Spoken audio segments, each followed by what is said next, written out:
Jepang menarik perhatian karena perjalanan panjangnya yang mencakup pencapaian industri, konflik, dan perubahan politik yang signifikan.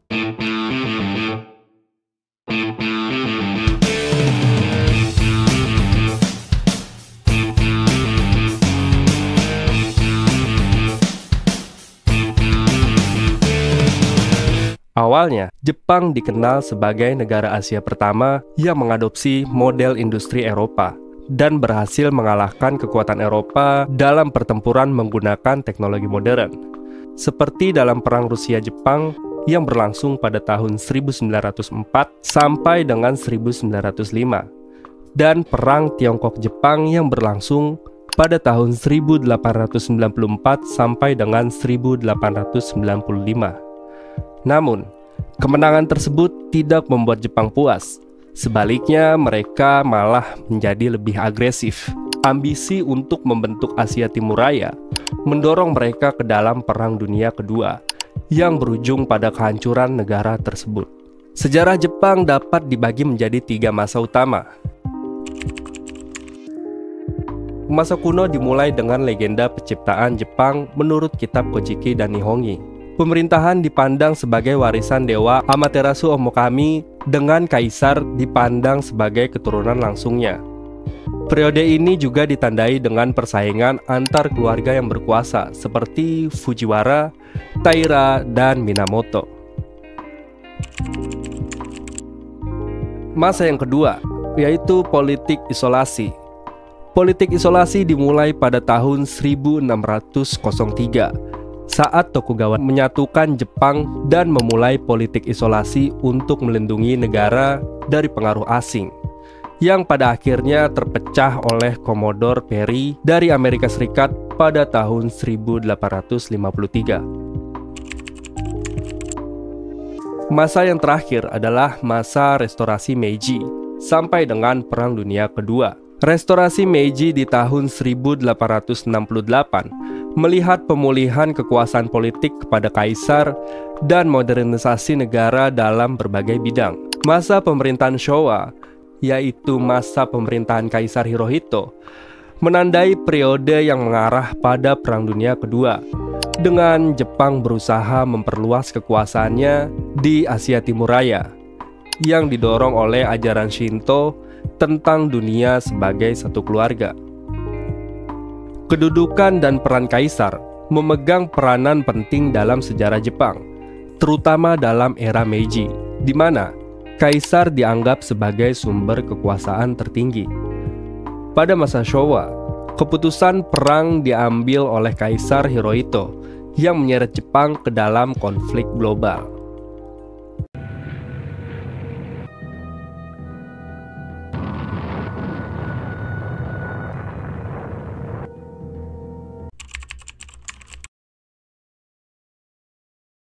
Serangan bom atom yang terjadi pada tanggal 6 dan 9 Agustus di tahun 1945 yang terjadi di Hiroshima dan Nagasaki menjadi sebuah peristiwa bersejarah bagi Jepang dan dunia secara keseluruhan. Serangan tersebut merupakan tindakan balasan dari Amerika Serikat atas serangan yang dilancarkan oleh Jepang terhadap Amerika Serikat pada tanggal 7 Desember 1941. Akibat dari serangan yang terjadi di Hiroshima dan Nagasaki, masyarakat Jepang mengalami dampak negatif yang sangat signifikan, termasuk kerusakan bangunan akibat kebakaran, luka bakar yang parah, dan efek radiasi yang diderita oleh para korban. Mereka yang terpapar dari radiasi bom atom tersebut dikenal sebagai hibakusha, yang artinya orang yang terkena dampak ledakan. Menurut laporan, bom di Hiroshima menyebabkan kematian 90.000 korban hingga 120.000 korban, baik secara instan maupun dalam beberapa minggu atau beberapa bulan berikutnya karena cedera atau penyakit radius yang akut yang disebabkan oleh kerusakan sumsum tulang dan saluran usus. Serangan bom yang melanda Nagasaki 3 hari kemudian juga menewaskan sekitar 60.000 hingga 70.000 orang. Situasi Jepang setelah pengeboman terjadi sungguh-sungguh menyedihkan. Peristiwa bom di Hiroshima dan Nagasaki membuat dunia tercengang. Meskipun negara mereka hancur, Kaisar Hirohito tidak bertanya tentang jumlah pasukan yang tersisa. Tetapi, Kaisar malah menanyakan berapa jumlah guru yang masih ada ketika ia pertama kali mendengar bahwa negaranya telah hancur oleh bom atom yang dilepaskan oleh pasukan Amerika. Awalnya, para jenderal dengan tegas menyatakan kepada Kaisar bahwa mereka dapat menjaga dan melindungi Kaisar tanpa bantuan guru. Mereka heran mengapa Kaisar malah mempertanyakan tentang guru daripada kondisi militer mereka. Namun, Kaisar Hirohito kemudian menjelaskan kepada mereka bahwa Jepang mengalami kehancuran karena kurangnya pendidikan. Meskipun Jepang kuat dalam hal persenjataan dan strategi perang, mereka tidak memiliki pengetahuan untuk menciptakan bom yang dapat menghancurkan Hiroshima dan Nagasaki. Kaisar berargumen bahwa jika mereka tidak mau belajar, mereka tidak akan mampu mengejar ketertinggalan dan bangkit dari keadaan saat itu. Setelah mendengar penjelasan tersebut, sejumlah guru yang masih tersisa di seluruh kota akhirnya dikumpulkan. Jumlah guru yang tersisa pada saat itu sekitar 45.000 orang. Kaisar Hirohito dengan penuh harapan menyatakan kepada pasukannya dan rakyat Jepang bahwa mereka sekarang akan bergantung pada guru, bukan kekuatan militer. Hal ini menunjukkan betapa berharganya peran seorang guru di mata Kaisar. Momen ini menjadi awal dari kebangkitan Jepang yang berhasil menjadi negara maju hanya dalam waktu 20 tahun. Dunia memperkirakan bahwa Jepang membutuhkan waktu setidaknya 50 tahun untuk pulih. Pasca berakhirnya Perang Dunia Kedua, Jepang menghadapi pekerjaan rumah yang sangat besar, yakni bagaimana untuk membangun kembali negaranya dari keterpurukan dan juga membangun citra negaranya di mata dunia internasional. Sejak saat itu, Jepang mengalami evolusi besar dalam diplomasi publik dan diplomasi kebudayaannya yang merupakan salah satu bentuk untuk revitalisasi pemerintahannya. Jepang berusaha memanfaatkan sektor-sektor potensial seperti musik pop, animasi, makanan, arsitektur, dan fashion untuk membangun citranya kembali dan mengembalikan status sebagai negara superpower. Sehingga saat ini banyak orang berpendapat bahwa Jepang merupakan cultural superpower. Berbeda dengan dulu ketika pada periode tahun 1980-an, di mana Jepang merupakan economic superpower. Akhir tahun 1990-an, Jepang harus mulai kembali mengubah strategi diplomasinya, seiring dengan arus globalisasi yang memberikan tantangan-tantangan baru. Salah satu strategi yang digunakan oleh Jepang adalah untuk mengembalikan budaya-budaya postmodern, di samping budaya-budaya tradisional yang telah ada sebelumnya. Anime, komik, fashion, musik pop, makanan, novel dari penulis-penulis muda akhirnya mulai menempati posisi peranan penting dalam kegiatan kebudayaan Jepang di tingkat internasional. Tak dapat dipungkiri bahwa secara alamiah, kegiatan-kegiatan tersebut bersifat komersil dan memiliki keterkaitan yang kuat dengan kebijakan perdagangan, seperti perlindungan terhadap kekayaan intelektual dan juga partisipasi dalam festival-festival internasional. Pop culture Jepang memiliki pengaruh yang sangat signifikan di berbagai belahan dunia, terutama melalui anime, musik, dan festival kebudayaan. Anime Jepang, gaya berbusana, dan musik Jepang menjadi populer secara global dengan penjualan produk pop culture Jepang yang meningkat pesat. Festival kebudayaan Jepang seperti Jakarta Japan Matsuri juga berhasil menarik ratusan ribu pengunjung termasuk di Indonesia. Pemerintah Jepang menggunakan pop culture sebagai alat diplomasi efektif dengan mengadakan acara seperti World Cosplay Summit dan International Manga Award. World Cosplay Summit bertujuan untuk mempromosikan pertukaran budaya Jepang melalui cosplay. Sementara International Manga Award ditujukan untuk membangun pemahaman antar budaya dan meningkatkan minat terhadap kebudayaan Jepang. Kementerian Luar Negeri Jepang juga mendukung berbagai kegiatan ini sebagai bagian dari upaya untuk meningkatkan pemahaman dan ketertarikan masyarakat internasional terhadap Jepang.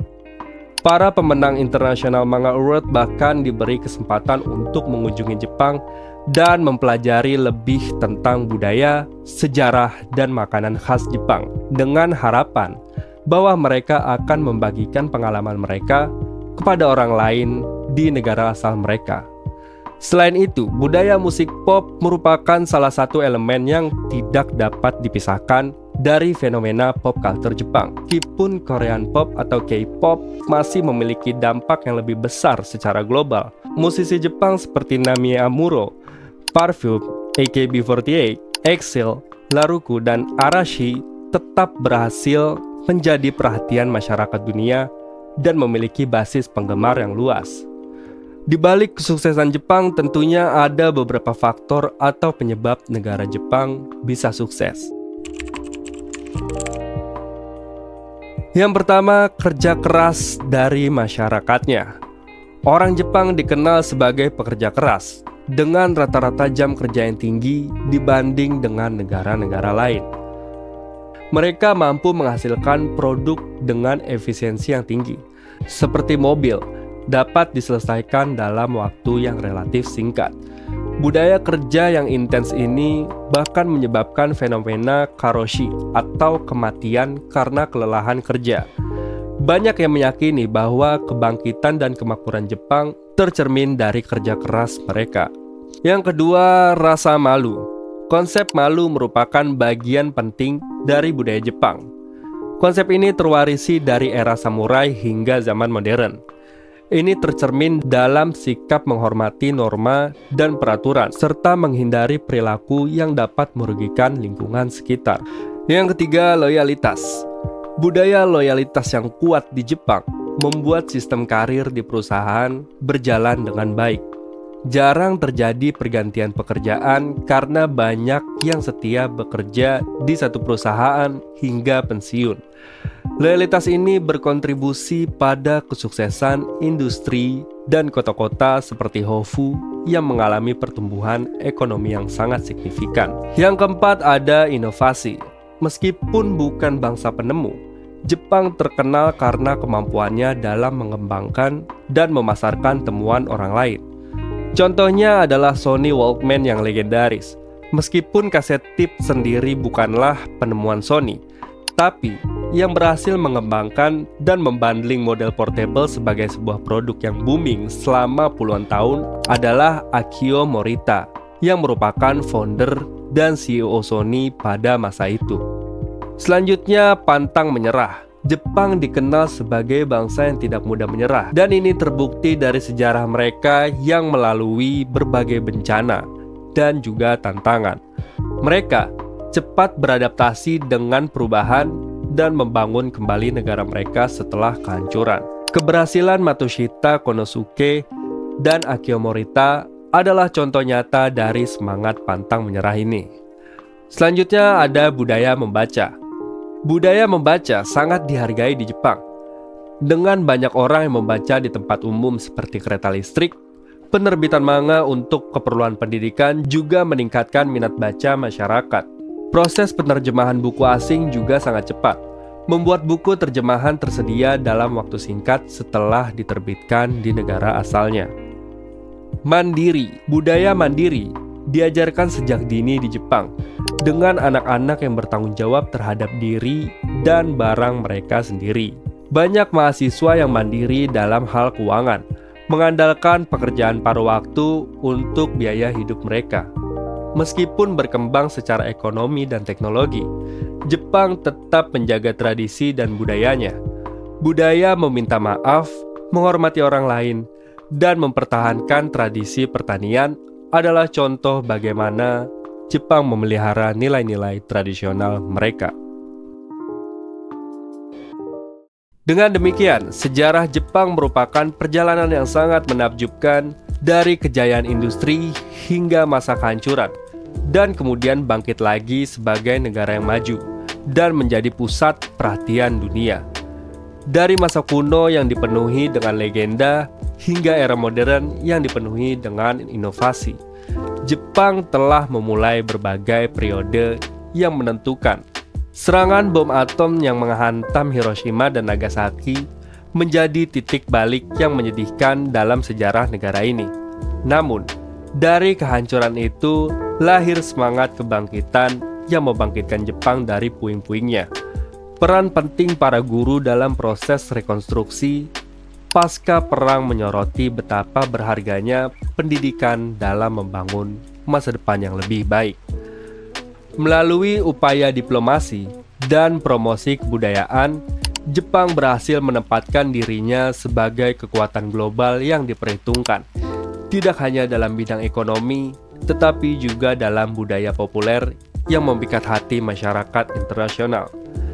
Faktor-faktor pembentukan karakter pada masyarakat Jepang juga telah memainkan peran penting dalam membentuk identitas dan kesuksesan Jepang. Dan itulah perjalanan negara Jepang dari mulai titik terendah hingga kembali menjadi negara yang maju. Dukung kami dengan cara like, subscribe channel ini. Terima kasih. Bener gak sih itu?